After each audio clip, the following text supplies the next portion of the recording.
Des livres et des voix par Pauline Ziadé. Aujourd'hui, rencontre avec Mathieu Lépine. Mathieu Lépine. Bonjour à tous, nous sommes aujourd'hui avec Mathieu Lépine, auteur montreuillois et professeur d'histoire-géographie au collège Le Nain-Tillemont, toujours à Montreuil, qui a écrit L'hécatombe invisible. Deux mots forts, j'imagine, choisis. De quelle hécatombe parlons-nous ? Pourquoi est-elle invisible ? Et pourquoi vous êtes-vous intéressé à ce sujet, Mathieu Lépine ? Bonjour. Bonjour, alors le sujet qui nous intéresse, ce sont les accidents du travail.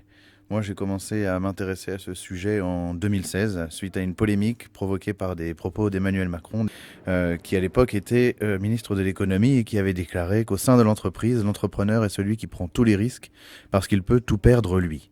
Et ce tout perdre lui avait à l'époque déclenché une polémique et a déclenché en moi, pour le coup, un intérêt pour cette question. Et c'est à ce moment-là que j'ai commencé à m'y intéresser, à me renseigner et à mener de premiers recensements de ces accidents en France à travers la presse quotidienne régionale en ligne. Puis, en janvier 2019, les morts consécutives de Franck Page, un jeune livreur Uber Eats de 19 ans, et de Michel Brahim, un ouvrier auto-entrepreneur de 68 ans, m'ont, à titre personnel, choqué, bouleversé, et m'ont fait me dire qu'il fallait que j'essaye de rendre tout cela beaucoup plus visible. Et c'est à ce moment qu'à la manière de ce que faisait David Dufresne sur les violences policières, j'ai lancé un compte Twitter pour recenser quotidiennement les accidents du travail, ce que je fais maintenant depuis plus de 4 ans. Avant vous, est-ce que ces accidents du travail avaient déjà été recensés ? Alors, en fait, dès qu'un accident du travail survient, il doit être déclaré. Si on est salarié, par exemple, du secteur privé, à la CPAM, qui elle-même, du coup, mène un travail ensuite sur tous ces chiffres, une forme de recensement. Le problème, c'est que ces chiffres, ils apparaissent très tardivement, plus d'1 an après les faits, dans un tableau. Ce sont que des chiffres. Moi, ce que je voulais, c'était déjà donner une dimension humaine à cette question et démontrer que derrière chaque accident, c'est pas un chiffre, c'est une personne, c'est une vie, c'est une famille aussi qui est bouleversée. Et donc, c'est ce travail que j'ai décidé de mener. Après, l'intérêt de ce que j'ai fait aussi, de ce que je continue de faire, c'est de présenter ces accidents, de les recenser quotidiennement, c'est-à-dire de démontrer que c'est pas une fois par an qu'on s'intéresse à cette question. C'est tous les jours qu'en France, des gens sont victimes d'accidents du travail, parfois des accidents qui emmènent peu de séquelles, parfois des accidents très graves. C'est 40 000 accidents du travail en France qui amènent à une incapacité permanente. Et alors là, le chiffre du nombre de morts, il est beaucoup plus compliqué à avoir parce qu'en fait, chaque régime de la sécurité sociale a ses propres chiffres, mais que bizarrement en France, on a personne qui est capable de prendre l'ensemble des chiffres pour en faire un bilan exhaustif, si je peux dire ça comme ça. En tout cas, on aurait entre au moins 800, 900 personnes qui mourraient aujourd'hui en France sur leur lieu de travail dans le cadre de ce qu'on appelle un accident du travail, c'est-à-dire, je ne prends pas en compte là les maladies professionnelles, ni même les accidents de trajet entre le domicile et le travail. Alors, si on prenait les burn-out en compte, ce serait énorme.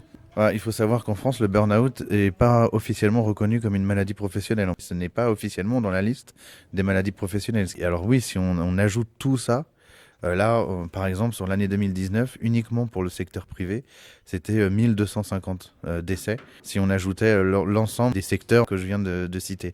Si on rajoute à cela les 10 millions de travailleurs qui ne sont pas dans le secteur privé, qui sont dans la fonction publique, qui sont des indépendants, qui sont aussi tous les salariés du secteur agricole, qui n'entrent pas en compte dans les données de la CPAM, là, on a, sur l'année 2019, 896 en allant faire ce que personne ne fait, c'est-à-dire aller prendre les tableaux des différents régimes et tout simplement additionner.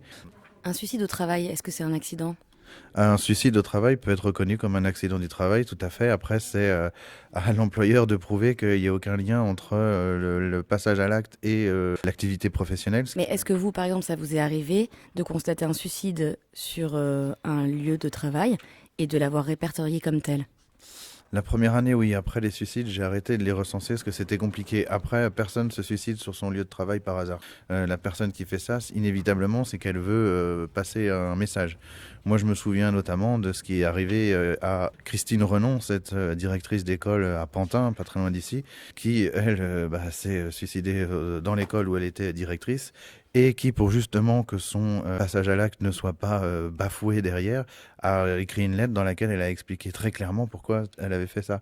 Et probablement que si elle n'avait pas écrit cette lettre, on nous aurait dit elle n'était pas bien, elle était malade, on aurait cherché tout un tas de raisons pour expliquer qu'il n'y avait aucun lien avec le travail, alors que dans sa lettre, elle explique complètement que c'est le travail qui est responsable de sa mort. Alors d'abord, les accidents du travail dont on parle, j'imagine que ça concerne davantage le monde ouvrier. Alors ça concerne beaucoup le monde ouvrier, ça va être le secteur du BTP, l'industrie, le secteur des transports, les métiers de la manutention, mais aussi le monde agricole. Ensuite, les accidents du travail, au-delà des morts, ça concerne aussi des secteurs dont on va peut-être moins parler et qui concernent beaucoup plus des femmes pour le coup. C'est le secteur de la santé, c'est le secteur des services à la personne. Il y a aussi beaucoup de manutention dans ces secteurs-là, parce que là, ce sont plus des outils ou du matériel qu'il faut soulever, mais ce sont parfois des personnes âgées qui ont un handicap ou qui ont du mal à se déplacer. Et ça fait du mal au corps, hein, des troubles musculo-squelettiques. Les femmes en sont les premières victimes aujourd'hui en France au travail. On parle aussi des marins-pêcheurs, des métiers du bûcheronnage, des métiers dont on parle peut-être moins, qui sont moins visibles, mais qui sont très surreprésentés parmi, en tout cas, les morts. Les accidentés. Oui. L'invisibilité viendrait-elle de ces secteurs d'activité justement qui sont les moins reconnus, les moins rémunérés et donc dont les accidentés du coup passent un petit peu à l'as? Disons que oui, les ouvriers, on s'intéresse déjà pas beaucoup à eux quand ils sont en vie. Alors, lorsqu'ils meurent, évidemment, il en va à peu près de même. Les ouvriers sont sous-représentés dans les médias, sont sous-représentés en politique. Donc déjà, le profil, l'identité des victimes peut être déjà une piste d'explication. Ensuite, le fait qu'on n'en parle pas, ça tient aussi du fait que pour beaucoup de gens, il y a une forme de fatalité. Il y a les risques du métier, donc ça serait presque normal. Ce que j'entendais l'autre fois, c'était Eric Woerth qui disait oui, il y a 700 morts en France, mais il y a 30 millions de gens qui travaillent. Et qu'est-ce que ça veut dire ça? Ça voudrait dire que ces 700 morts, elles sont normales, ce sont des dommages collatéraux, il faudrait faire avec. Non, en fait, personne n'a signé un contrat de travail qui disait que la mort était possible à n'importe quel moment. Donc à partir de ce moment-là, il n'y a aucune évidence à cela. Ça serait quand même terrible de faire ce constat et de s'arrêter là. Ça tient au fait que pour beaucoup de gens, un accident du travail, c'est un fait divers. Ce serait comme les féminicides, ce serait une accumulation de faits divers et pas vraiment un fait social. Et par ailleurs, l'invisibilité, ça vient peut-être aussi de l'idée qu'on aurait, ou qu'on a, que la plupart des gens ont, qu'aujourd'hui il y a moins d'accidents, il y aurait moins d'accidents, parce que nous ne sommes plus au 19e siècle, avec les mines, c'est plus Zola, alors du coup on aurait tout résolu. Alors qu'il y en ait moins par rapport à il y a un siècle, ça paraît être une évidence pour le coup, puisque entre-temps, on a créé l'inspection du travail, on a créé le ministère du travail, on a créé une loi sur les accidents du travail, on a baissé le temps de travail. C'est justement parce qu'on a eu toutes ces lois sociales qui ont été mises en place qu'on a créé un code du travail, qu'on a organisé, qu'on a contrôlé, que les accidents du travail ont baissé. Maintenant, si on regarde sur les 10 dernières années, les 20 dernières années, le constat il va être un tout petit peu différent. Globalement, le nombre d'accidents baisse, mais les accidents graves, eux, pour le coup, continuent de rester à un niveau très élevé. Les morts, eux, restent à un niveau très élevé, voire même, il y a eu une grosse augmentation sur les 10 dernières années. En 2019, la France était quand même le pays d'Europe où la mort au travail était la plus importante. Et puis il y a des nouveaux travaux aussi qui sont éminemment dangereux. Là, je pense aux jeunes gens qu'on voit sur les trottinettes, sur les vélos, sous la pluie, par tous les temps, qui sont pas couverts, j'imagine, par une législation du travail très audacieuse et qui, par ailleurs, prennent des risques.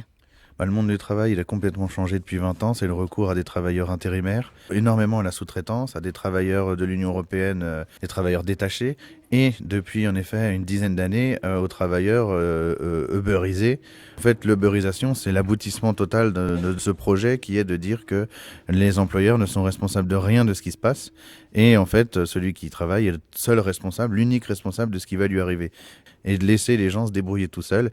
Comme ça, lorsque l'accident survient, hop, on est responsable de rien. Moi, les 2 accidents qui m'ont fait me lancer dans ce travail, c'était, je l'ai dit tout à l'heure, Michel Brahim, il était ouvrier auto-entrepreneur.